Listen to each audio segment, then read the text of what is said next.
سخنرانی دکتر علی شریعتی. علی حقیقتی بر گونه اساطیر. 15 اسفند 1347 حسینیه ارشاد. عذری بخوام و اعتراف بکنم که سخن من امشب اون چه مسلم است یک سخن خسته کننده خواهد بود. علتش غیر از نقصی که ممکنه در بیان من بیشتر از همیشه باشه، چرا که موضوع بسیار حساس و بی‌نهایت پیچیده است و من در برابر چنین موضوعی احساس عجز می‌کنم. غیر از این روش و طرز نگاه من به مسئله‌ای که میخوام اینجا مطرح بکنم طرز نگاه خاصی و روش خاصی است که پختگی کافی را برای بیانش ندارم. موضوع بی‌نهایت مهمه. سخن گفتن درباره علی بی‌نهایت دشواره، زیرا به عقیده من علی یک قهرمان، یک شخصیت تاریخی تنها نیست. هر کس درباره علی از ابعاد و جهات مختلف بررسی می‌کند خود را نه در برابر یک فرد برجسته انسانی در تاریخ می‌بیند، بلکه خود را در برابر یک معجزه‌ای و حتی در برابر یک مسئله علمی، یک معمای علمی این خلقت احساس می‌کند.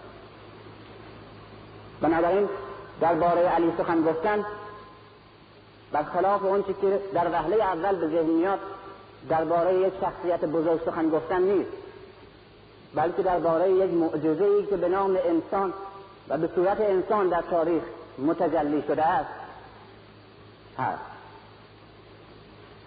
علی را از جهات مختلف باید دید و در ابعاد مختلف باید شناخت. یک بار به عنوان یک شیعه از نظر اعتقادی که ما به علی و شخصیت علی و نقشی که علی در تاریخ اسلام داشته است و حق و مقامی که داشته است از این نظر رسیدگی می‌کنیم و می‌خوام بشناسیمش. این طرز نگاه یک سلسله مسائل خاصی رو در برابر محقق مطرح می‌کنه و خوشبختانه به نسبت ابعاد دیگر علی این بعد شناخته‌تر و روشن‌تر هست، گرچه این بعد به طور مطلق یعنی به نسبت خود علی باز هم شناخته نیست. گاه به عنوان یک مورخ علی را می‌خواهیم بررسی کنیم و بشناسیم، یعنی نقشی که علی در یکی از دوره‌های حساس و مهم تاریخ بشر یعنی تاریخ اسلام داشته است. در اینجا باز مسائل تازه‌ای در برابر ما مطرح میشه. رولی که علی داشته، نقشی که داشته، پیروزی‌ها و شکست‌هاش و موقعیتش در جامعه‌ای که در اون جامعه بوده و کیفیت رهبری سیاسیش و اجتماعیش، رابطش با مردم، آزادی خواهیش، شخصیت اجتماعی و سیاسیش، مقایسش با رقبای سیاسیش و همچنین مقام و موقعیتی که حضور او، وجود او در تاریخ اسلام در زمان حیاتش و همچنین حیاتی که پس از ممات شروع شد در تاریخ اسلام، اینها مسائلیه که در برابر محقق مطرح میشه و باید یک صورت خاص رسیدگی بشه.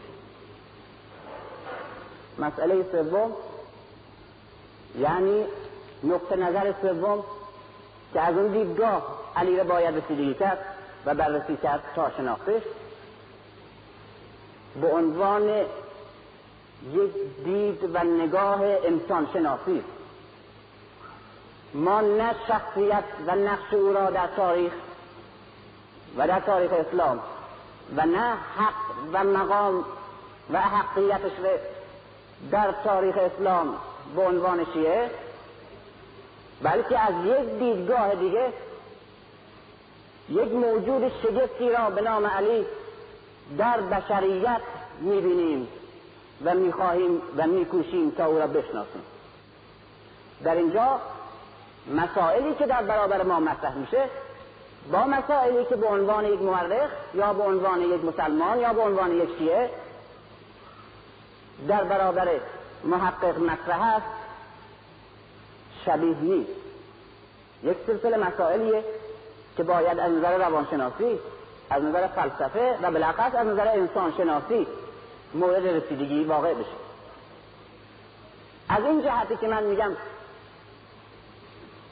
متاسفانه تا کنون کار نشده و از این جهتی که من میکوشم تا به عنوان یک انسان شناس یک انسانی را به نام علی با همه شگفتی ها و معجزات و ابعاد پیچیده شخصیت او مورد رسیدگی قرار بدم.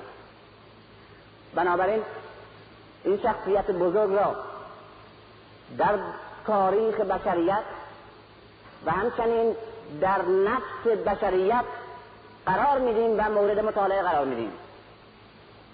با اون این است که علی و انسان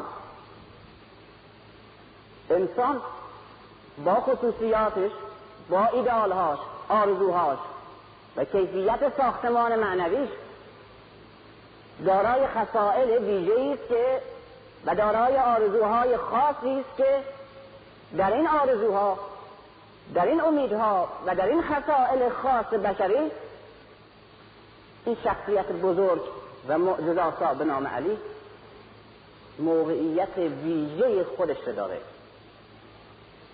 از این جهت پاسخ گفتن به این مسئله مهم با اون این که علی در بشریت، در انسانیت چه مقام خاصی داره بسیار مشکله. زیرا مقدمتاً هم باید علی را شناخت که خود چنان که گفتم یک معضل فلسفی و یک معمای علمی و نه یک بیوگرافی و یک شرح حال از یک شخصیت بزرگی. و دوم موکول به شناختن یک موجود پیچیده و مجهول دیگه به نام انسانه که مجهول ترین موجود در علم انسان. از این جهتی که من این ایده قدیر نه تنها به شیعه و نه تنها به مسلمانان بلکه به انسان تبریک میگم. من 2 شب در اینجا به من دستور دارن که صحبت کنم. ناچار مبحثی که باید قاعدتاً در یک جلسه تمامش بکنم در نیمه راه ناچارم قطع کنم و نیمه دوم مباحثم که در این سلسله مسائلی که اینجا مطرح میکنم عنوان نتیجه گیری داره و آمدن روی خود موضوع خاصی که مطرح کردم و عنوان شده به فردا شب وصول میکنم. بنابراین امشب فقط میپردازم به انسان و فردا شب بعد از شناخت انسان با یک دید خاص و با یک معنای خاص اون وقت میپردازم به علی که در برابر این انسان و برای این انسان چه نقشی داره و چه مقامی داره و در آخر میپردازم به عنوان آخر نتیجه به معنای امام.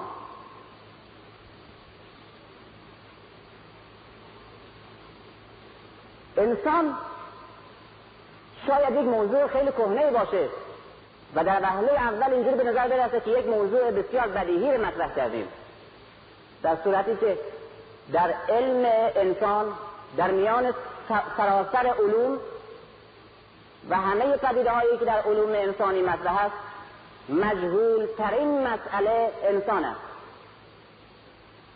وقتی تعریف‌های مختلف را از زمان ارسطو تا الان درباره انسان میشنویم و میخوانیم، میبینیم حتی امروز که بشر این همه پیشرفت‌های خارق العاده در رشته‌های مختلف علمی کرده، علم امروز هر پدیده‌ای در عالم بهتر از انسان میتواند تعریف کند. زیرا به قول الکساندر انسان تاکنون همواره به بیرون میپرداخته و همواره در جستجوی سر در آوردن از عالم و از اشیا و از پدیده‌های مادی بوده و هرگز متوجه این نشده که قبل از شناختن عالم بیرون، درون رو باید شناخت. مقصودم از درون معنی صوفیانه درون نیست. مقصودم از درون یعنی انسان، برای اینکه قبل از هر چیز، قبل از اینکه هر تمدنی رو بسازیم، قبل از اینکه هر فرهنگی و هر مکتبی را برای بشر وضع کنیم، باید انسان رو بشناسیم. ولی متاسفانه همه چیز را میشناسیم جز انسان رو. بالاخص در 3 قرن اخیر به میزانی که علوم ترقی کرده و به میزانی که انسان خودآگاهی و معرفت دقیق و درست نسبت به اشیا و طبیعت پیدا کرده به نسبت علوم سابق، ولی به قول جان دیوی که اعتراف اوست، امروز انسان کمتر از سابق انسان را میشناسد، زیرا بیشتر از سابق اندیشه و کوشش علمی خود را مصروف عالم بیرون کرده.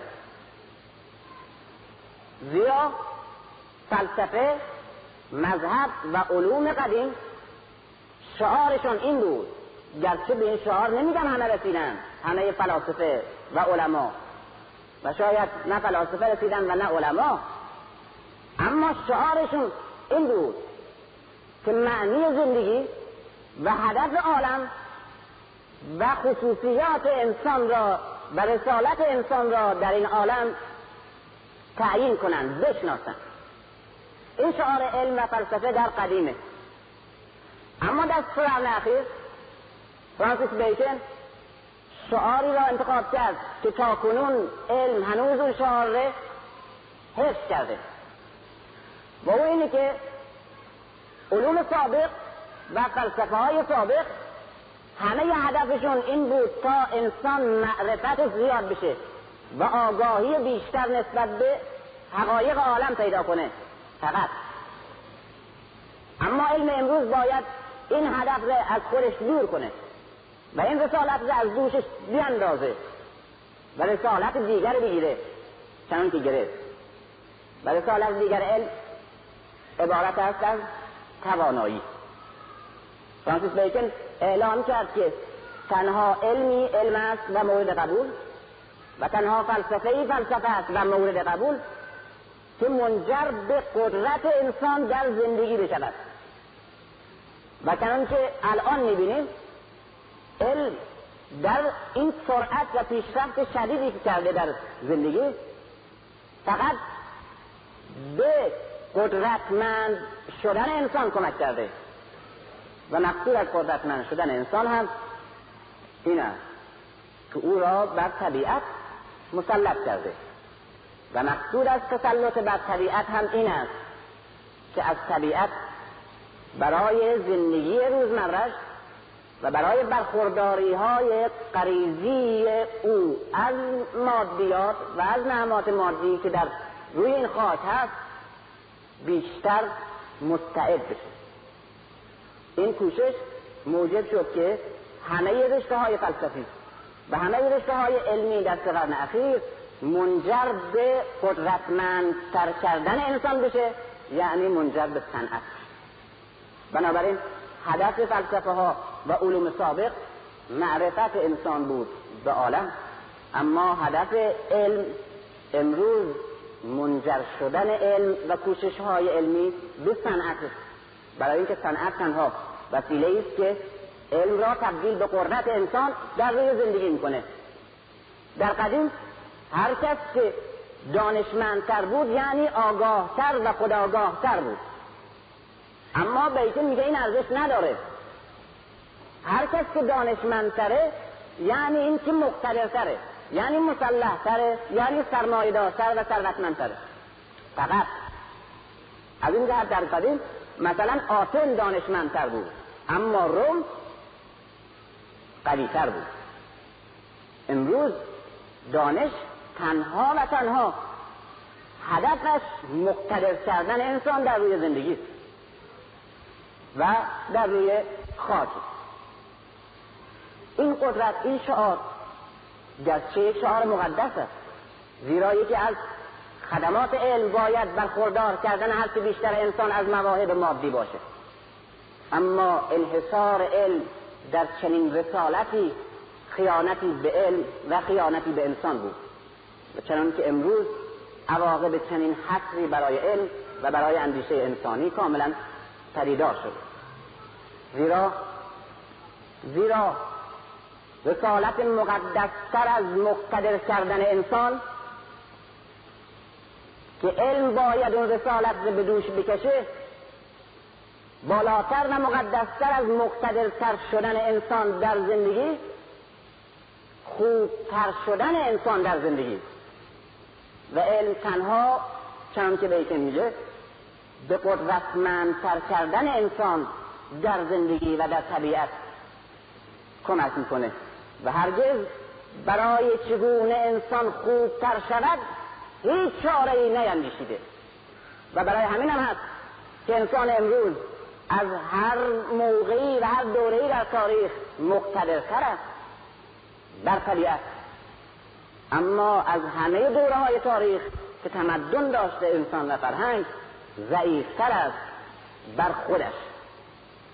از همه دوره‌های تاریخ انسان آشناتر است نسبت به طبیعت و از همه دوره‌های تاریخ ناآگاهتر و نادانتر است نسبت به خودش. چنانکه یک حکیم قدیم را اگر میگفتیم زندگی چیست، اگر میگفتیم انسان چیست و اگر میگفتیم عالم عبث است یا عبث نیست، لااقل پاسخی داشت و لااقل رسالت خودش را در پاسخ گفتن به این مسائل اساسی که انسان همواره دنبالش بوده و باید حل بشه و باید علم حل کنه احساس میکرد.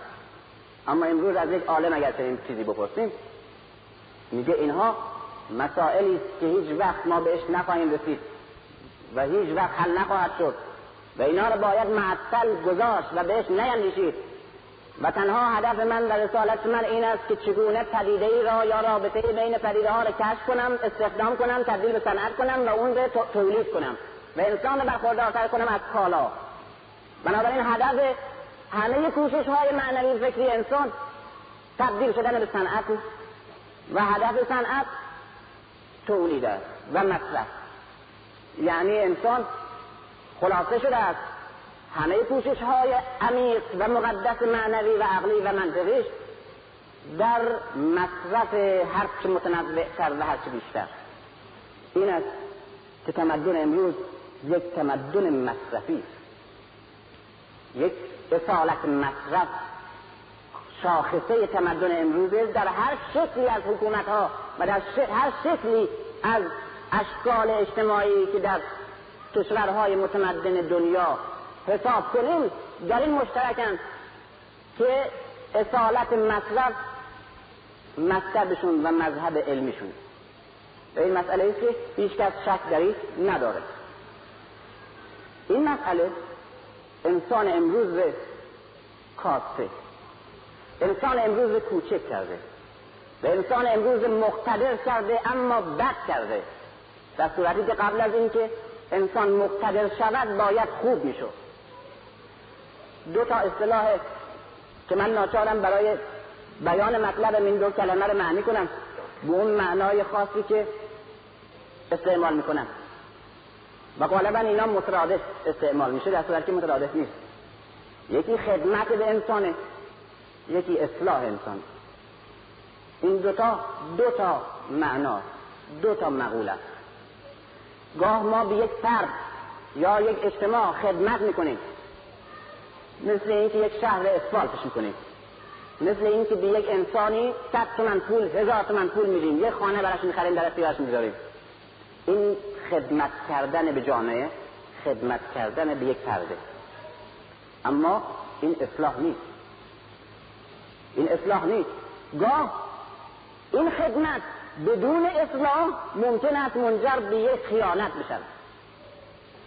اگر من قبل از اینکه یک انسان را اصلاحش بکنم، بهش خدمت بکنم، این خدمت به انحراف بیشتری کمک کردم. بنابراین قبل از خدمت به انسان باید در صدد اصلاح انسان باشیم و علم تنها به انسان خدمت می کند و هیچ گونه رسالتی را برای رهبری و خوبتر شدن و اصلاح انسان تعهد نمی کند. کدام علم امروز در دنیا که اصلاح اخلاقی انسان را تعهد بکند؟ کدام رشته علمی است که و تعقیب اون رشته علمی انسان متعالی بسازه؟ هیچ رشته ای. همه رشته ها انسان خودآگاه و آگاه بر طبیعت می سازه برای مقتدرتر شدن. بنابراین علم تنها خدمت به انسان می کند، در صورتی که رسالت مقدستر از علم و فوریتر و مقدم علم اصلاح انسان است، زیرا و شناختن انسان. زیرا خانه برای یک فرد ساختن، هرچه خانه زیبا باشه و خوب باشه و لوکس باشه بی‌معناست. قبل از اینکه اون شخصی را که در این خانه زندگی میکند بشناسیم که چه تیپه، برای چی اینجا میخواد زندگی کنه، چه جور میخواد زندگی کنه، چه حساسیت هایی داره، چه جور آدمیه. و ما متاسفانه قبل از شناختن انسان و قبل از اینکه هیچ معنایی برای زندگی و برای انسان تصور کرده باشیم، به ساختن تمدن یعنی و ساختن شکل زندگی لوکس و مقتدر و نیرومند و شگفت پرداختیم. این است که گاه ممکن است تمدن ما از این هم شگفت‌تر و عظیم‌تر بشود، اما این تمدن چون بر اساس شناختن زندگی انسان و رسالت انسان و معنای انسان در روی زندگی مبتنی نیست، با همه عظمتش، با همه شگفتی و با همه اهمیتش ممکن است انسان را در آن مسخ کند. من گفتم ممکن است، اما متفکرینی که در چنین ساختمانی امروز زندگی می‌کند نمیگه مسخ شده است. ممکن است مسخ بشود، میگوید مسخ شده است. قهرمانان نویسندگان، هنرمندان، مجسمه سازان مدرن را اگر نگاه کنیم، همه قهرمانان مسخ هم. به اینها تصادفی نیست. این ما که از دور تازه میشناسیم تمدن اروپا را نمیتونیم قضاوت کنیم. از کسانی که خودشون در این تمدن و در این علم زندگی میکنن باید بپرسیم که تو چگونه خود را میابی و انسان در چنین راه و روشی چه جور انسانیه. به روتردام اگر کسانی از خانم ها آقایون رفته باشن، یک مجسمه ای اونجا هست بی‌نهایت قابل مطالعه است. روتردام یک شهریه که در جنگ بین‌المللی دوم به کلی با خاک یکسان شده. بنابراین تمام شهر موزه معماری مدرنه. خیابانکشی ها، شهرسازی، ساختمان ها، پارک ها همه بر اساس ساختمان و اوربانیسم مدرنه و چنین کاری فقط در روتردام میشده انجام بشه، برای که زمین مسطحی بوده بعد از جنگ.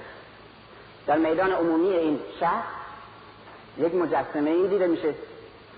این مجسمه از یک سنگ ولی طبیعی نیست. این صاحب مجسمه، خود این مجسمه یک اسکلته. صاحب مجسمه روی مفصلش قرار نگرفته، آمده روی وسط بازوش ایستاده بدون مفصل. این صاحب هم روی وسط بازو قرار گرفته و مفصل از اینجا آزاده. زانوها همینطوره، مچ پاها همینطوره، تمام انگشتان از هم در رفته، گردن اینجوریه و سر همینطوره، به طوری که از دور وقت نگاه میکنه احساس میکنه که این مجسمه الان فرو میریزه. مجسمه روتردام مجسمه انسان امروزه، انسان پس از جنگ و انسان مدرن رو نشون میده که مقتدر شده اونطوری که بیکن گفت، چنان اقتدار پیدا کرده که صلابت یک سنگ رو یافته، اما در این حال داره فرو می‌ریزه. هر آن احتمال این که متلاشی بشه هست. کتاب آقای ساک که یکی از مشهورترین آثار قرن 20 زندگی انسان امروز در اونجا نشون میده. اسم این استفراغه.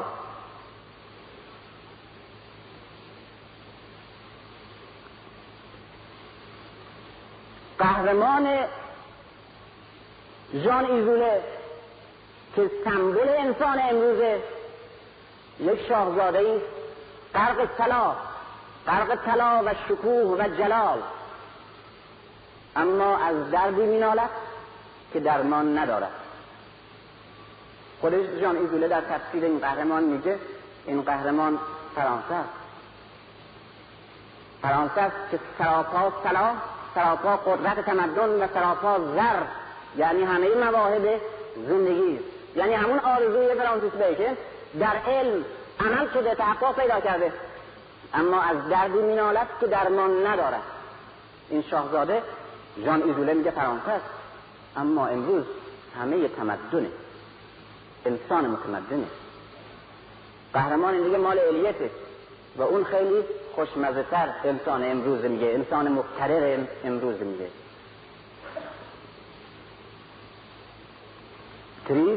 تریس یا تریس یکی از الهه های یونان قدیمه. این الهه خنثی، یعنی هم زنه و هم مرده. قهرمان رمان الیته. الیت بزرگترین نویسنده و منتقد ادبی امروز انگلستانه.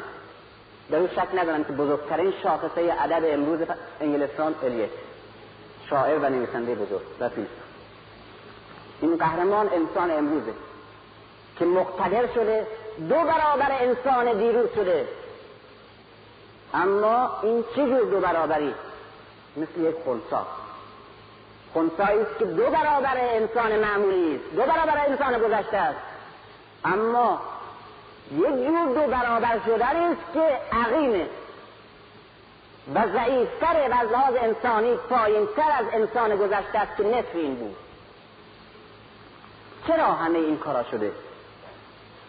چرا تمدن و چرا علم و چرا این نبوغی که به این قدرت و شگفتی شگفت انسانی اینجوری ساخت، مجسمه روتردام ساخت؟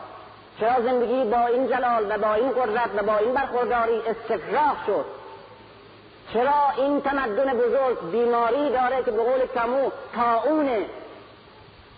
و چرا انسانی که 2 برابر انسان گذشته شده خنثی؟ چرا؟ به خاطر اینکه به نظر من قبل از هر کاری علم باید انسان رو میشناخت و معنی میکرد زندگی انسان رو، و بعد دست به تمدن و دست به کشفیات، اختراعات و صنعت میزد، متناسب با نیاز انسان و متناسب با رسالتی که انسان در زندگی اینجاش داره. اما انسان رو هیچ نشناخته و هیچ معنایی برای زندگی انسان روی زمین نداده، هی روی ساختمون میسازه بدون اینکه بشناسه که این کسی که اینجا در این ساختمان زندگی میکنه چه احتیاجات واقعی و اصیل داره. میگیم که همیشه از این ساختمان صحبت میکنه که مدرن‌تر از ساختمان پیشه و کاملتر از ساختمان پیشه و درست هم هست، اما اگر بپرسیم که اون کسی که میخواد اینجا زندگی کنه چجور آدمیه، میگه به من مربوط نیست، به حکمت الهی قدیم مربوط هست که در این بارها صحبت میکردن، او هم که به نتیجه نرسید پس هیچی ولش کنه. پس چجور این تمدن رو برای کی میسازی؟ قبل از اینکه تمدن بسازیم، قبل از اینکه روش علمی رو تعیین کنیم، قبل از اینکه رسالتی برای علم یا فلسفه تعیین کنیم، قبلا باید همه نیروهامون متمرکز این معنا بشه که انسان چه موجودیه و چه خصوصیاتی داره و چه نیازهای اصیلی داره و چه ابعاد متنوعی داره و بر اساس این شناخت زندگیش رو برنامه‌ریزی کنیم و بر اساس این شناخت تمدن رو بسازیم و بر اساس این شناخت رسالت علم را تعیین کنیم. مقصودم از این مقدمه این بود که بنابراین قبل از شناختن تمدن، قبل از بررسی فلسفه ها، قبل از بررسی و قضاوت درباره هنر، قبل از قضاوت و بررسی درباره ادبیات، درباره زندگی، درباره حتی مذهب و حتی فلسفه، انسان باید شناخته بشه. والا مذهب راه زندگی و نجات و کمال بشره و پاسخ گفتن به عمیق‌ترین و متعالی‌ترین نیازهای انسانه. بنابراین برای تعریف مذهب قبلا باید انسان رو بشناسیم و اگر انسان رو بشناسیم میتونیم بهترین مذهب رو انتخاب کنیم براش و بفهمیم که از میان مذاهب کدام متناسب‌تر با چنین موجودی است، دارای چنین نیازهایی. من در اینجا میکوشم امشب تا انسان را اونجوری که از مطالعات و از نظریات خودم استنباط کردم و همچنین نظریات دیگران کوشش میکنم تا انسان رو بشناسونم و بگم که مقصودم از انسان چیه و این نیازهای اصیل او که در طول تاریخ همواره با او بوده چیه و بعد نشان بدم که علی در برابر این انسان و در برابر زندگی که باید انسان بر روی این خاک داشته باشه چه کسی و چه موقعیت و مقامی داره. برای شناختن انسان از نظر مذاهب و بالاخص نظر مذهب اسلام قبل از هر کاری باید به سراغ فلسفه خلقت رفت. اغلب مذاهب بزرگ یک فلسفه خلقتی دارند که در آن ساختن و آفریده شدن انسان را بیان میکنند که چجوری ساخته شده. در این داستانهای خلقت و فلسفه های خلقت بیشتر قصد این بوده است تا چگونگی انسان را نشون بده مذهب. در اسلام که من معتقد هستم چون رشته تحقیقم و تدریسم تاریخ ادیانه، یکی از زیباترین چهره های اسلام که متاسفانه ندیدم زیاد بهش توجه کرده باشن فلسفه خلقت انسان در اسلامه. به قدری این شگفتی و عظمت داره که انسان متحیر میشه. در فلسفه خلقت انسان صدها نکته برای شناختن انسان به صورت سمبل و رمز نهفته است، به طوری که استخراج همین سمبل ها، همین رمز ها عبارت است از استخراج معنی واقعی انسان در همه ابعادش. در اینجا نمیتونم برسم و رسیدگی کنم فلسفه خلقت انسان در اسلام به، برای که پارسال من روی این مسئله کار میکردم. بیش از 50 نکته تازه در شناختن انسان از توی قصه آدم در قرآن و در روایات یافتم که اگر فرصتی در آینده باشه طرحش خواهم کرد. اما بر روی یک مسئله‌ای که همه میدونیم تکیه میکنم با اون اینی که از نظر اسلام انسان یک جمع ضدینه. یک سرش پست‌ترین ذات رو داره و منفورترین و متعفنترین ذات رو داره که ممکن نیست از اون پست‌تر و کوچکتر و حقیرتر کلمه در زبان بشر پیدا بشه. سلسال سلفخار، اینها غیر از معانی علمیش که جداگانه باید رسیدگی بشه، من از نظر اخلاقی دارم این داستان به تحلیلش کنم. از همه این مسنونه، از دل، از لگن، این یک سر انسانه، یک بعد انسانه. اون وقت همین لگن ره، همین همه مسنون ره که ساخته و ساخته شده، خدا اینو ساخته و مقدس ترین و متعالی ترین معنایی که در ذهن بشر ممکن است متصور شود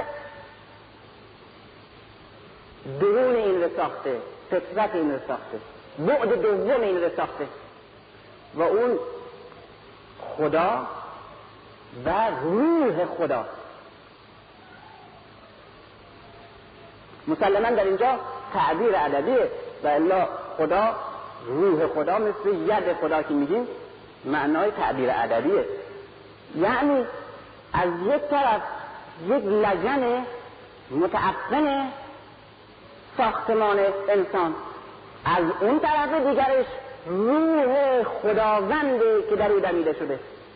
بنابراین این موجود دارای دو بعده که یک بعدش در پست‌ترین و منحط‌ترین سطح قرار داره و یک سرش در آخرین قله امکان تعالی و عظمته که روح خداونده که در انسان، در آدم دمیده.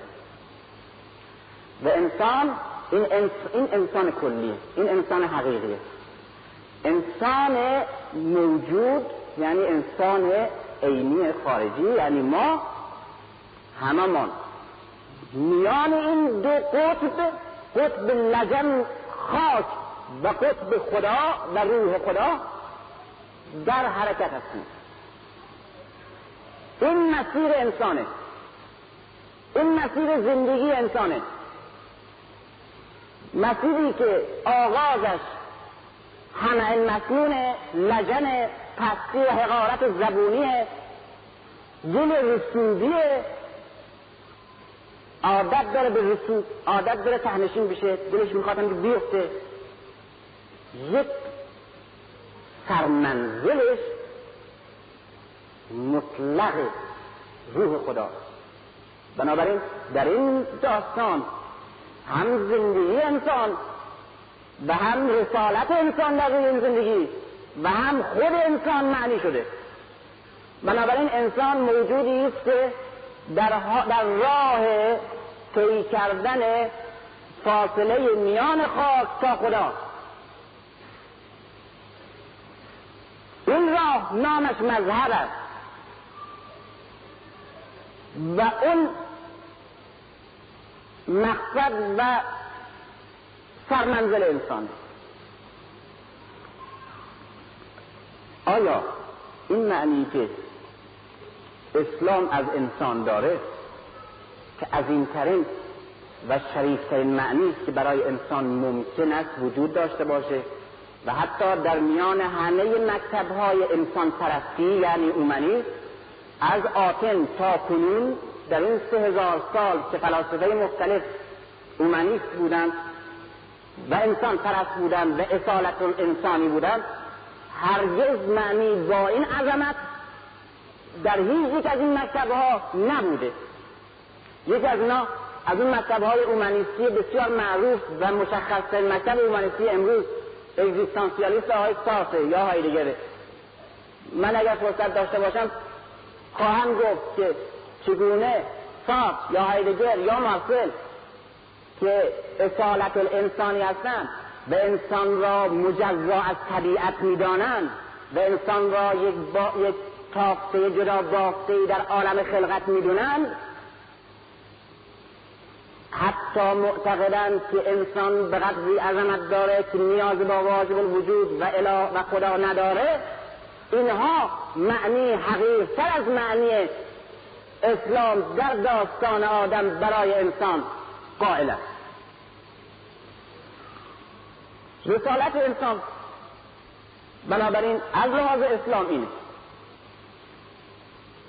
تاریخ هم و روانشناسی انسان در تاریخ هم و فرهنگ‌های بشری هم و همه ادبیات و هنر انسان در طول تاریخ هم این معنا رو نشون میده. چجور؟ نشان میده که انسان در همه شکل‌های زندگیش، چه به صورت بدوی و بیابان نشین زندگی میکرده، حتی لباس نداشته و خانه نداشته قبل از اسکانش بر روی زمین و زندگی کشاورزی، و تا امروز اونچه که وجه مشترک همه دوره ها و همه انواع تمدن ها و فرهنگ ها و مذهب ها در طول تاریخ بشری هست این است که انسان هر وقت از روزمرگی زندگی معمولیش، گرفتاریش مثل شکار، مثل غذا خوردن، مثل جنگیدن، مثل زندگی های معمولیش، از این اشتغالات روزمرهش فارغ می شده و گوشه این میخواسته بشینه و به خودش فکر میکرده و به این عالم فکر میکرده، در اینجا دچار یک اندوه میشده، در اینجا دچار یک تزلزل و یک دغدغه میشده و این تزلزل و دغدغه در تمام آثار هنری تاریخ بشر وجود داره. این تزلزل و دغدغه ناشی از اینه که انسان، حتی انسان بدوی، حتی انسان اولیه‌ای که برای ما اثری از ادبیات یا از نقاشی یا از طرز ساختمان زندگیش یا از افکار و عقایدش در دسترس ما گذاشته، نشان داده که در همون حال احساس میکرده که من مثل این که از جنس این عالم نیستم، احساس میکرده که من مثل این که از جنس این درخت، این کوه، این جانورها، این پرنده ها نیستم، احساس میکرده که یک چیز زیادی در همه اینا داره، احساس میکرده که بیش از اون که در دسترسش هست به یک چیزی که نمیدانم چیست محتاجه و نمیدونسته که چیه. این احساس بیگانگی خودش با این عالم دغدغه و اضطراب دائمی در او وجود آورده و این اضطراب و دغدغه بدبینی رو به وجود آورده، بدبینی نسبت به همه چیز، به همین زندگی مادی، به این عالم. این بدبینی نسبت به این زندگی، نسبت به این عالم در جزء فطرتش، چرا که در همه ادوار تاریخی وجود داره، چرا که در همه انواع نژادهای گوناگون وجود داره و هیچ فرهنگی نیست که از اندوه، اضطراب و بدبینی نسبت به اون چیز که واقعیات محسوسشه خالی باشه. من این مسئله رو به صورت تفصیلش و با همه شواهد تاریخیش نوشتم و منتشر کردم. متاسفانه در اینجا تو مجال نیست، ناچار تیترها رو خواهم گفت. این بدبینی که نسبت به اون کمبینی، این احساس کمبودی که نسبت به این عالم در خودش احساس میکرده و این که احساس میکرده از این عالم مثل این که زیادتره، بزرگتره، شریفتره و این در جزء ذات و فطرتش بوده، به دلیل اینکه هیچ وقت تعطیل نشده این احساس، این اعتقاد را که اون چه هست در نظر او کمش هست و نیازهایی داره که گرچه به روشنی نمیدونه اون نیازها چیه، نیازهایی داره که میدونه این عالم با اون چی که محسوس و در دسترسش هست برآورده نمیکنه این نیازها رو. این اعتقاد، این احساس بدبینی در او وجود آورده، احساس کمبود در او وجود آورده و احساس غربت در این عالم در او وجود آورده. احساس غربت در این عالم و احساس نامتجانس بودن با ماده جزء ذات احساس اوست، حتی در انسان فیلسوف غیر الهی امروز. این احساس فکر اولین طرح جای دیگر را در مغزش نقش منقش کرده، متصور کرده. احساس این که من مال اینجا نیستم، احساس این که من در این عالم غریبم، احساسی که اینجا مثل این که تمامه اولین طرح عالم دیگر را که از این بالاتره، که من از اونجا هستم، که اونجا شایستگی مرا دارد و اون چه من نیاز دارم در اونجا هست، در مغزش به وجود آورده.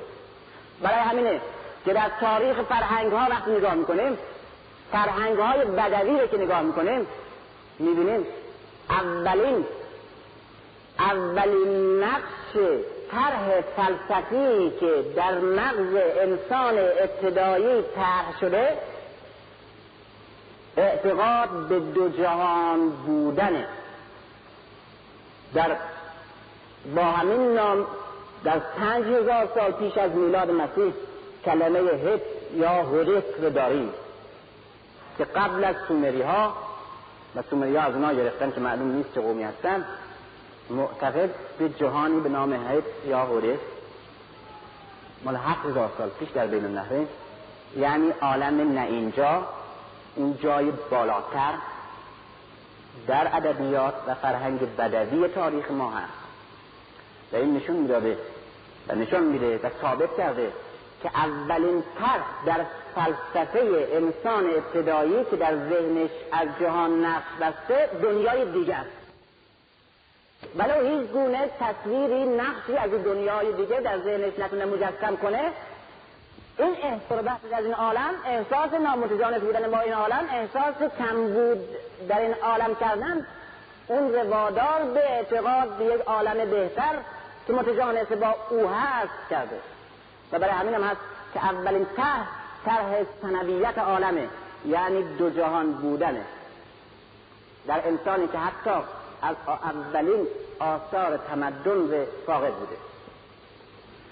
مسئله دوم، در احساس او اولین مسئله‌ای که بسته که حتی انسانی که لباس نداره، تحقیقات مردم شناسی و اتنولوژی قرن 19 نشون داده و قرن 18 بالاخص استنسر و لوی برون، که اولین مسئله‌ای که در احساس انسان نقش بسته قدس، قداست، مقدس بودن. یعنی این چیز مقدسه، اینای دیگه پروفان است، یعنی معمولی است، مادی است، هیچ احترام ندارن، ارزش ندارن. این شی، این مهره، این شکل، این رنگ، این تیکه کوه مقدسه. چرا مقدسه؟ اونش معلوم نیست و اون در هر قبیله‌ای به یک علت مقدسه، به یک علتی که علتش هم خیلی بدوی و ابتداییه و بعدم از بین رفته اون علت. اما تقسیم جهان به جهان زبرین و جهان زیرین که در همه فرهنگ‌های بدوی و مدنی هست، این دو جهان بودنه و یکی مقدس و غیر مقدس بودن اشیاء این عالمه. خود این اعتقاد به این که بعضی از پدیده ها مقدسن و قابل ستایشن و نباید بهشون احترامی کرد، باید در یک معبدی اونا گذاشت، باید تظلیم کرد اون معبده، باید با احترام و تشریفات در برابرش نیایش کرد، باید تعظیم و تذلیل کرد از اونها. این اعتقاد اصولاً زاییده اون احساس اولیه انسان است که او از جنس این عالم نیست و یک عالم بالاتر و فراتر وجود داره. این اعتقاد، این احساس، این گرایش روح و فطرت انسان به طرف جهان دیگر، به طرف غیب، به طرف اون نمیدانم کجایی که من مال اونجا هستم، مال اینجا نیستم، که اونجا همه نیازهای مرا برآورده میکنه و اینجا نمیکنه و اونجا مطلقه. این اعتقاد به وجود آورده در انسان که عالم مملو از نیروها و همچنین مملو از قدرتها و موجودات مقدس نامرئی. و این اولین شکل مذاهب ابتدایی بدوی.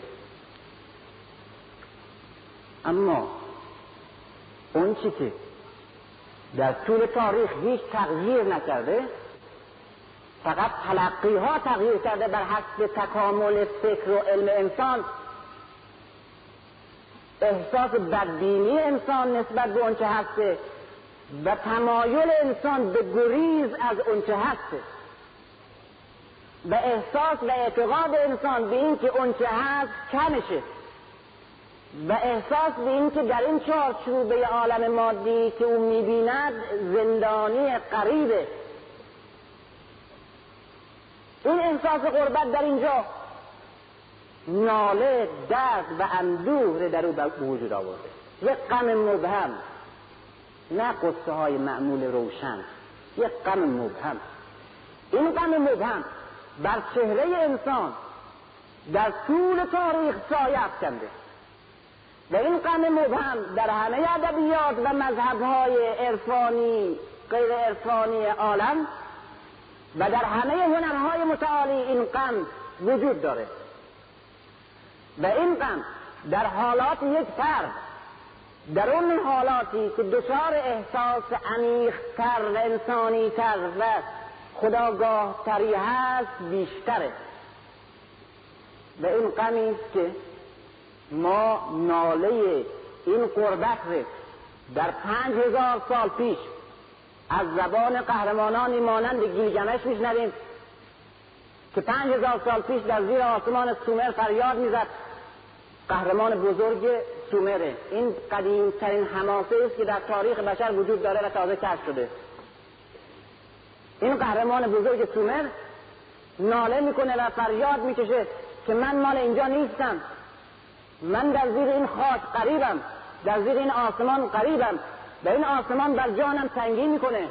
ای خدایان مرا به اونجا بکشانید، ای خدایان مرا راه بنمایید تا بدانم کجا، ای خدایان راه مرا نشان بدهید تا از اینجا نجات بیابم. این کلمه نجات، این کلمه فلاح، رستگاری، به قول بودا این موکشا آرزوی همه فرهنگ ها و همه مذهب ها در طول تاریخ بشر. این نجات زائیده این اعتقاده که انسان در این جهانی که کم است و ناقص است زندانی است و او از یک طرف با همین جهان خویشاونده و بهش نیازمنده، اما احساس لااقل ناخودآگاه داشته است که همش این نیست و اونجا که هستی تمام می شود احساس او ادامه پیدا می کنه و اونجا که همه چیز در دسترسش قرار می گیرد باز اون غم و تزلزل و دغدغه در او ادامه داره. از این جهتی که امروز میگن غمهای معنوی و فلسفی مال بورژوا، در روانشناسی طبقاتی میگن. این خیلی پامعنی است و راست هم هست. بورژوا کیه؟ یعنی کسی که از لحاظ زندگی مرفهه، یعنی کسی که اون چی که ماده و عالم داره این برخوردار ازش. اما این غمگینه. همه مکتب‌ها و مذهب‌های اشرافی در تاریخ مکتب‌های انزوا، خلوت پرستی و اندوهگینی و بدبینی و رنج. چرا؟ برای که اینها از هر چی در عالم بوده است برخوردار شدند و از اونجاست که ادامه میخواسته پیدا کنه دیگه عالم نداشته. از هر مایحتاجی که در عالم بوده برخوردار بوده، اما نیازهای دیگرش اونجا سر برآورده و دیگه عالم قادر نیست، عالم محسوس دیگه قادر نیست اون پاسخ بگه. این است که انزوا و تلخندیشی و بدبینی و اون غم فلسفی بیشتر مال طبقاتی است که از زندگی بیشتر برخوردار بودن و این بی‌نهایت مسئله عمیقه و این نشان میده که انسان بیشتر است از اون چی هست، اون هست مادی که میشناسد، که میبیند، که احساس میکند. این نشون داد و این نشان میده که انسان همواره در برابر این عالم خود را بیشتر و متعالی‌تر احساس میکرده و برای از این احساس بدبینی ایجاد شده، از این بدبینی تلخی و غم، از این بدبینی تلخی غم احساس کمبود، وسوسه،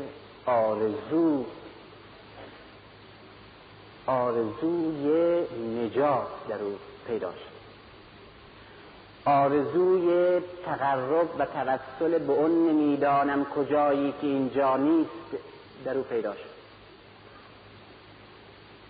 نیاز به اون چیزهایی که او بهش نیازمنده و این عالم نداره و نمیتواند داشته باشه در او پیدا شد. اون نمیدانم کجا اون نمیدانم چیهایی که من بهش احتیاج دارم اما این عالم نداره چیست؟ جواب به این سوالات که همواره بشر ابتدایی یا متمدن امروز برای خودش مطرح میکرده، این جواب هاست که مذاهب مختلف و فرهنگ های مختلف ساخته و ادبیات و هنر مختلف ساخته. اما این سوال هر انسانی در هر دوره‌ای و در هر نژادی بوده. اون جاهای مختلف این انسان برای اینکه اون ایدئال هاش اون آرزوهای بلندتر از اون چه هستش و اون کمبودهایی رو که در این عالم احساس میکند ولی او به اونا نیازمند دارد و در این عالم نیست، برای اشباع این نیازهاش، برای تقرب به اون عالم نمیدانم کجایی که برترین است، برای شناختن و توسل به اون مقدس ها که از جنس این عالم که مقدس نیست، راه های مختلف، تلاش های مختلفی کرده. از این احساس مذهب ابتدایی به وجود آمده و این است معنی فطری بودن مذهب. یعنی مذهب در این کلمه فطرت چقدر در قرآن خوب استعمال شده و من مخالفم با این که بگم مذهب غریزی. غریزه و فطرت نزدیک به هم هست اما یکی نیست. فطرت یعنی ساختمان آدم، غریزه یعنی حالات یا خصوصیات و نیروهایی که در سرشت انسان، در فطرت انسان نهاده شده و انسان را به طور ناخودآگاه به جایی میکشونه. ولی مذهب چنین نیست. مذهب یک غریزه ناخودآگاه کور در انسان نیست. مذهب غریزی نیست، مذهب فطری است.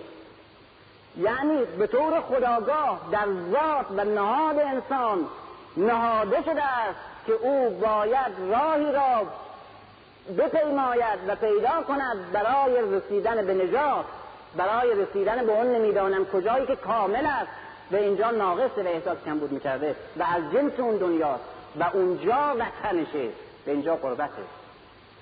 این ناله در این عالم که قربت اوست، این ناله ما از زبان و از حلقوم انسانهایی میشنویم که هیچ شباهتی به هم ندارن. آن آدمهایی که در تاریخ اینا متناقضن با هم، این نالیدن از این عالم رو داشتن.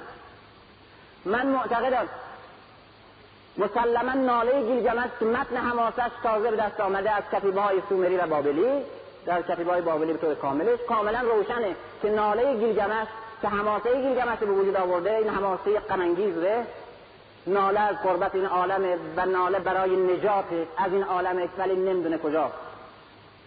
و من معتقدم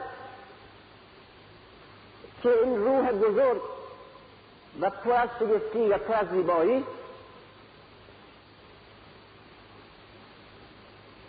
علی، افسوس چقدر زیبایی ها و عظمت ها در دست ملت هایی که شایستگیش ندارن پامال میشه.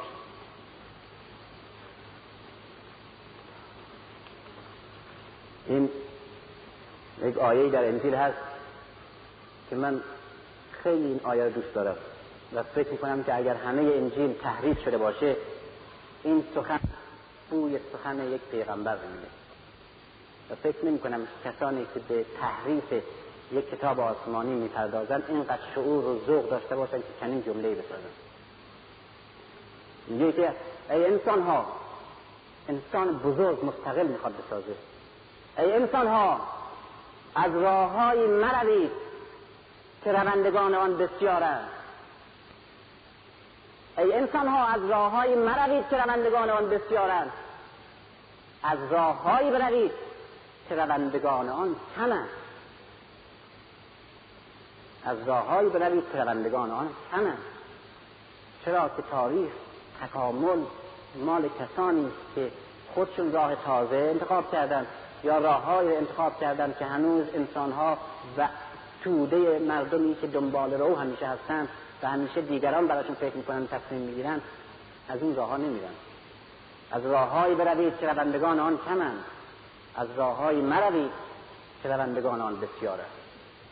علمای قسطنطنیه برای که به مضمون این آیه عمل بکنن هیچ وقت از تو خیابونا رد نمی شدن، از کوچه پس کوچه ها من وقت رد می شدن. این نشان میده که گاه یک زیبایی، یک عمق، یک عظمت، یک فکر، یک سخن، یک اندیشه در اندیشه هایی که لیاقت فهم اون عظمت رو ندارن به چه صورت مضحکی تجلی میکنه و به چه صورت مضحکی به نتیجه میرسه. و علی یکی از اون شخصیت های بزرگی و به نظر من بزرگترین شخصیت انسانی که پیغمبر باید سبا کرد که رسالت خاصی داره که از همه وقت امروز ناشناخته تره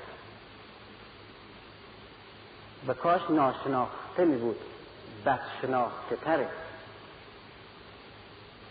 و کاش نمیدونستیم که کیه و محققین میشناختنش او برای اولین بار.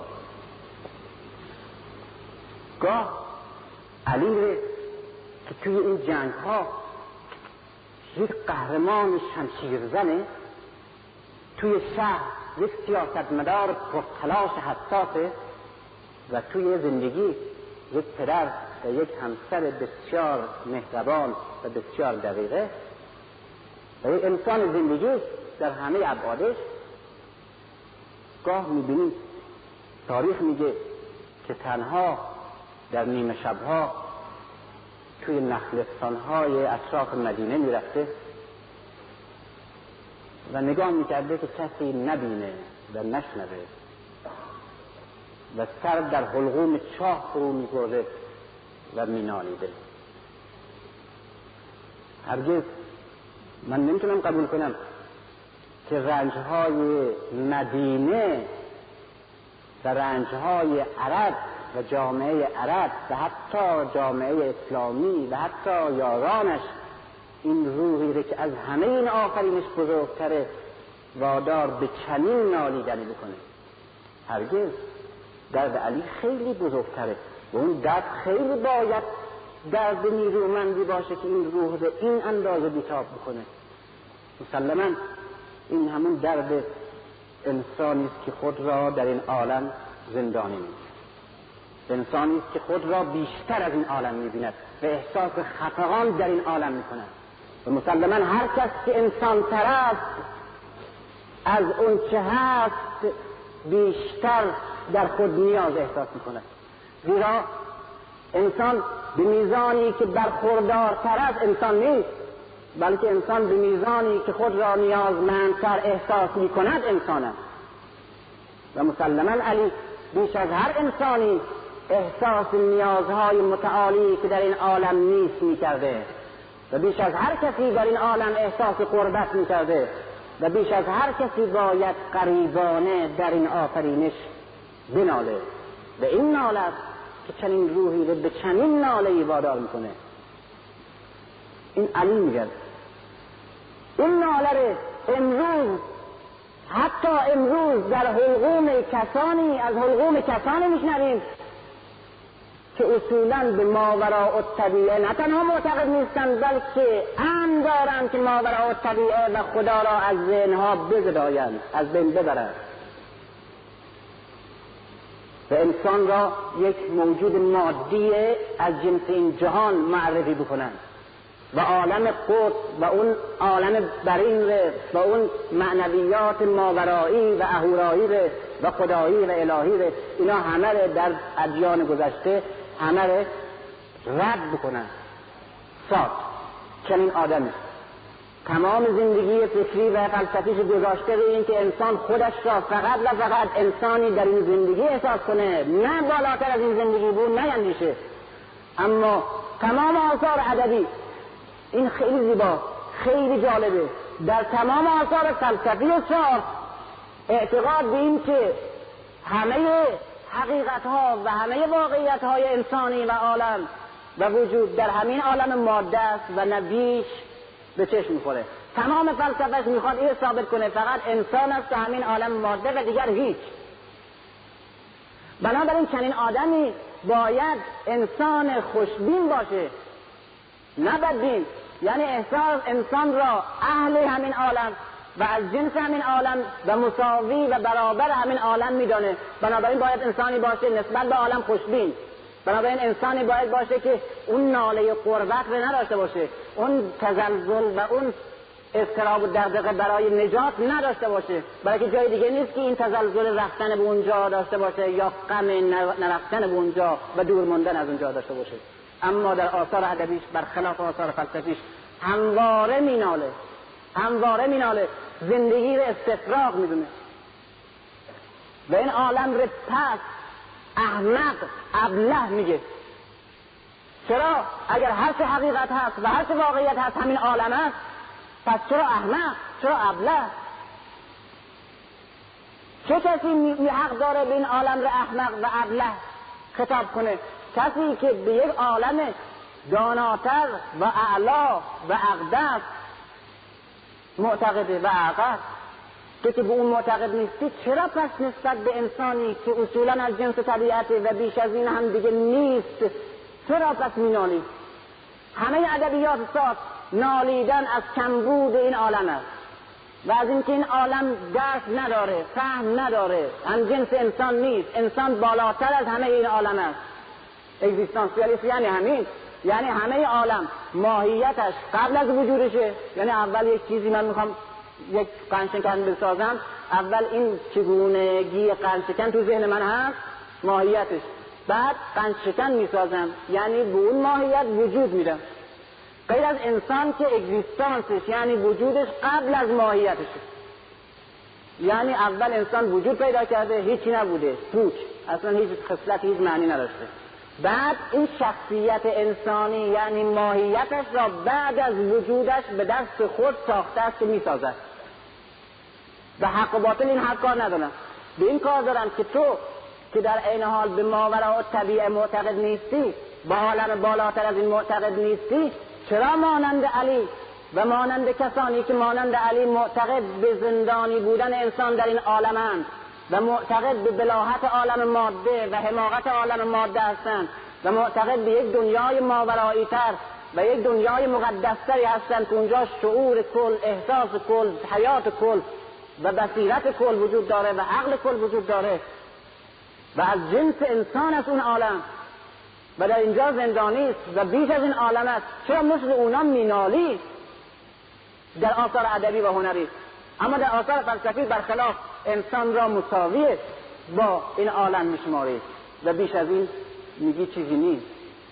چرا که سارتر چه اگزیستانسیالیست بشود و چه انسانهای دیگه ماتریالیست، به هر حال باز وقتی که میخوان شعر بگن، وقتی میخوان تنها احساس کنن، وقتی میخوان خودش را به عنوان من احساس بکنه، احساس میکنه که این کمه و احساس میکنه که یک جایی باید بهتر از اینجا و یک چیزهایی باید مافوقتر از اینجا و مقدستر از اینجا وجود داشته باشه.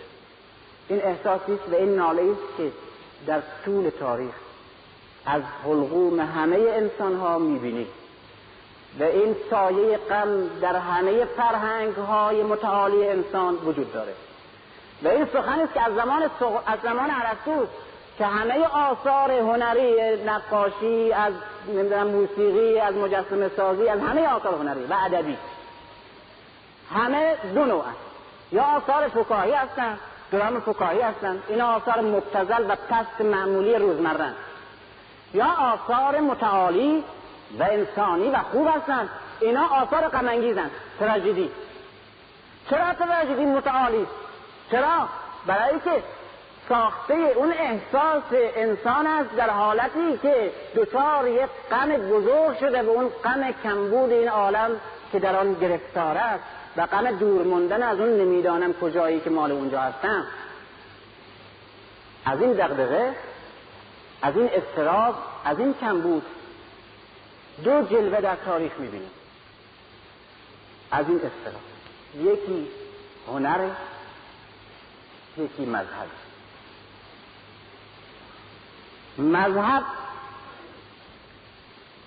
هنر عبارت است از پنجره‌ای از این عالم به اون عالم مطلق‌ها و مقدس‌ها و زیبایی‌های زیبا و مقدس و متعالی. و مذهب دری است به طرف اون عالم. یعنی انسان همواره احساس می‌کرده که در این اتاقی که زندگی می‌کنه این اتاق شایستگی او را نداره. درسته که بسیاری از نیازهای او روی اتاق و این خانه برآورده می‌کنه، ولی در ذهنش یک عالم بزرگتر، یک فضای عظیمتر، یک آسمان افراشته‌تر در ذهنش هست و بوده و همیشه دغدغه اونجا داشته و غم موندن در این خانه. این تلاش دائمی و این غم دائمی و فعالیت و کوشش دائمی برای توسل، تقرب، شناختن و نجات از این خانه همواره در انسان هست و بوده.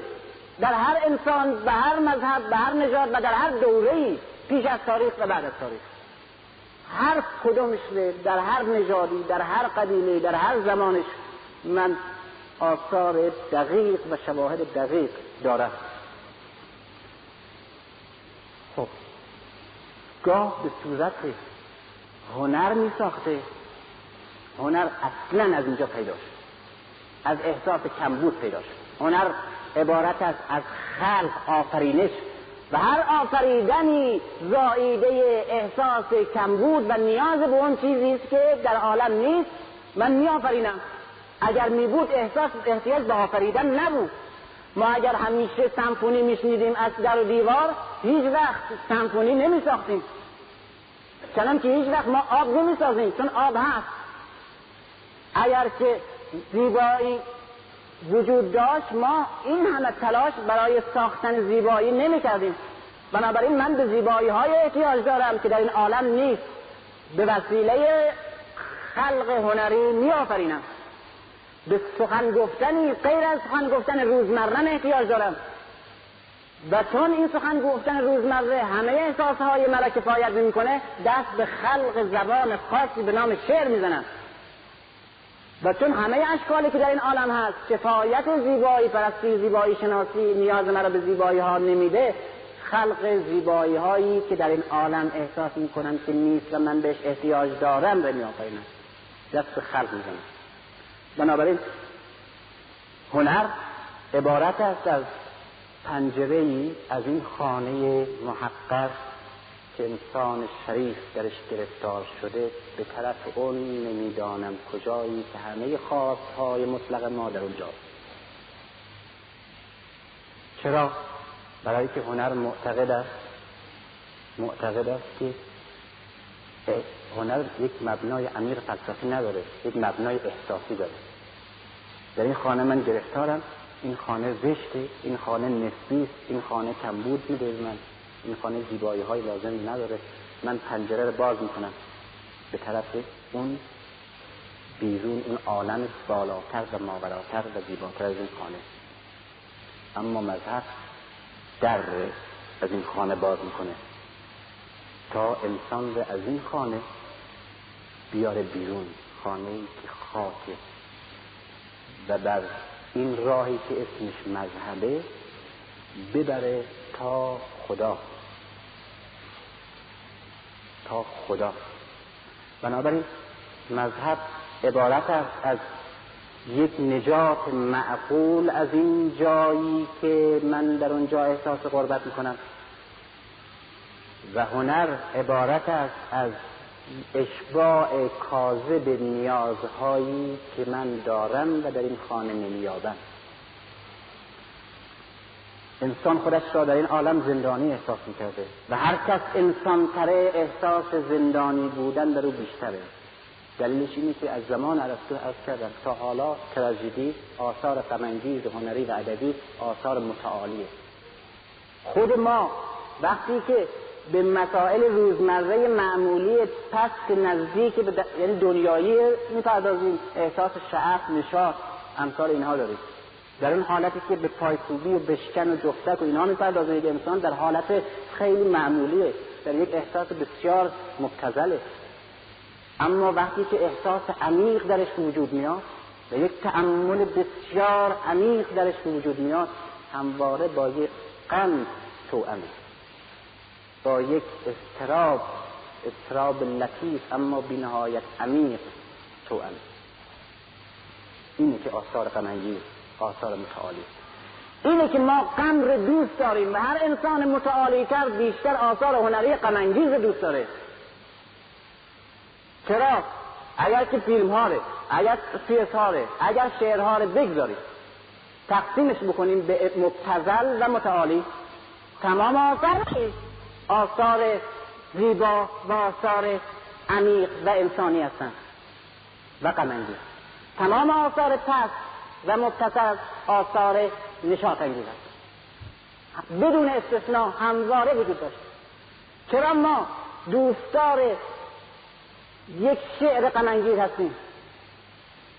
چرا انسان‌هایی که متعالی هستند تصنیف‌های شاد رو هیچ وقت مطالعه نمی‌کنند، بیشتر آثار شعری اندوهگین رو مطالعه می‌کنند؟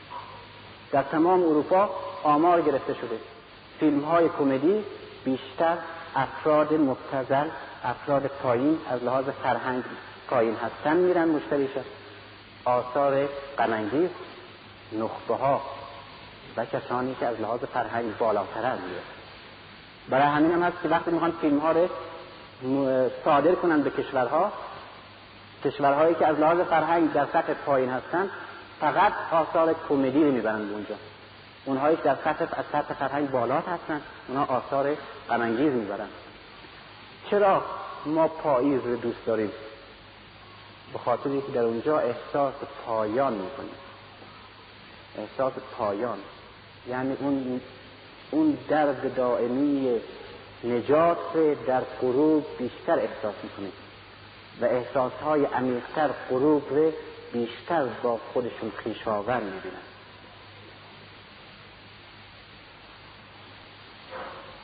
این حالت، این انسان که به هر شکل دارای چنین حالتی، خودش رو زندانی این زندان احساس میکرده.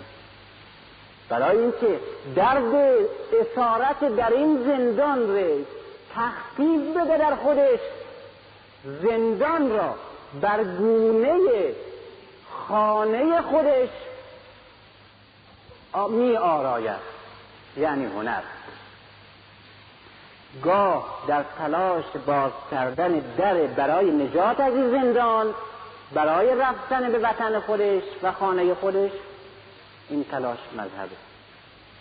بنابراین مذهب و هنر زائده یک احساس و یک فکرت هستند و برای همین هم هست که همواره در طول تاریخ هنرها در آغوش مذهب بودن، همواره بدون استثناء. این سخن مال تاریخ علمه، مال تاریخ هنره و این سخن برای اولین بار دورکید مشخص کرده که از لحاظ جامعه شناسی که چجور همه هنرها اصولاً جزئی از مذهب بوده بدون استثناء. حتی هنر دکوراتیو یعنی تزیین ساختمان مال مذهبه، مال وقتی که هنوز بشر خانه نداشته. این آثار مقدسشه که جنبه مذهبی براش داشته، هنوز خانه نداشته، بیابانگرد بوده. اینا رو در یک جایی شکاف کوهی درست میکرده، خیلی زیبا اونجا محفوظ نگه می‌داشته، محراب براش درست میکرده، تزیین میکرده، رنگ میکرده و زیبا نشون میداده. بنابراین معماری، هنر معماری و هنر تزیین ساختمان قبل از این که انسان خانه بسازه به وجود آمده به وسیله مذهب برای رفع نیاز مذهبی. چرا که هنر و انسان و مذهب خویشاوند همه و هر دو یکی جواب فریبنده‌ای به انسان میخواد بگه برای تخفیف دردش. این زندانی که مثل خانه درست کنه، مثل اون خانه‌ای که میدونم اینجا زندان منه، اون خانه مثل این که باید اینجوری باشه. یکی تلاش برای نجات از این زندان یعنی مذهب. این وقت در طول تاریخ انسان برای رفع این نیاز خودش غیر از مذهب که گفتم باز کردن در این زندان برای نجاتش و نشون دادن سرمنزلی است که اون سرمنزل همواره ایده به طور خودآگاه یا ناخودآگاه در طول تاریخ متزلزل داشته و در بیتاب نجات بوده، غیر از مذهب انسان همواره برای جبران کمبودی که در این عالم احساس می‌کرده دست به ساختن و دست به آفرینش و خلق می‌زده، حتی ذهنی. یکی از راه‌هایی که از تجلی‌های اساسی انسان برای رفتن از اینجا، احساس کمبود در اینجا، کمال مطلوب ساختنه. کمال مطلوب ساختن یعنی چه؟ این کمال مطلوب ها رو نمیشناخته خودش، اونقدر فرهنگ نداشته که کمال مطلوب ها رو جاشه، تصویرشه، به صورت مشخص بفهمه. اما این حالت که این مال اینجا نیست و نیازهای متعالی تر داره که عالم از برآوردنش عاجزه، از ذهن اوره، اندیشه اوره وادار میکرده که کمالهای مطلوب فرضی را در ذهنش خلق کند. برای این کار یا داستان میساخته که این داستان سازی از ابتدای تاریخ تا همین الان وجود داره. چرا داستان میسازه؟ چرا در داستان قهرمانان یا حوادثی خلق میکنه که در این عالم چنان حوادثی یا چنان قهرمانان یا چنان روابطی ممکن نیست وجود داشته باشه؟ برای که او همواره اون چی که سیرش میکنه انسان و اون چی که همواره در تزلزل و در اضطراب و در آرزوش بوده مطلق. مطلق چی؟ زیباترین زیبا دنبال اون، پر جلال ترین جلال، عظیم ترین عظمت، بیمرگی و خلود، جاودانگی. این همیشه تزلزل انسان بی چیزاست، بی معانی. عشق پاک مطلق بدون آلایش به هیچ آلودگی، محبت و فداکاری در حد مطلق، قهرمانی بی شکست و قهرمان بی شکست در حد مطلق، پاکی و پارسایی مطلق که هرگز به هیچ ضعفی و پلیدی ممکن نیست آلوده بشود.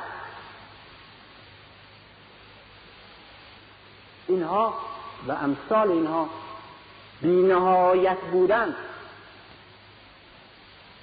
مطلق بودن، کامل بودن، کاملترین کامل مطلق، انسان مطلق، اینا همه همواره معانی بوده که او رو وسوسه میکرده و اون رو بیتاب میکرده و اون رو از جنس خودش میدونسته و همیشه در آرزوی رفتن به طرف این مطلق ها بوده، در خودداری از این مطلق ها بوده. اما اون چه میدیده پلید بوده.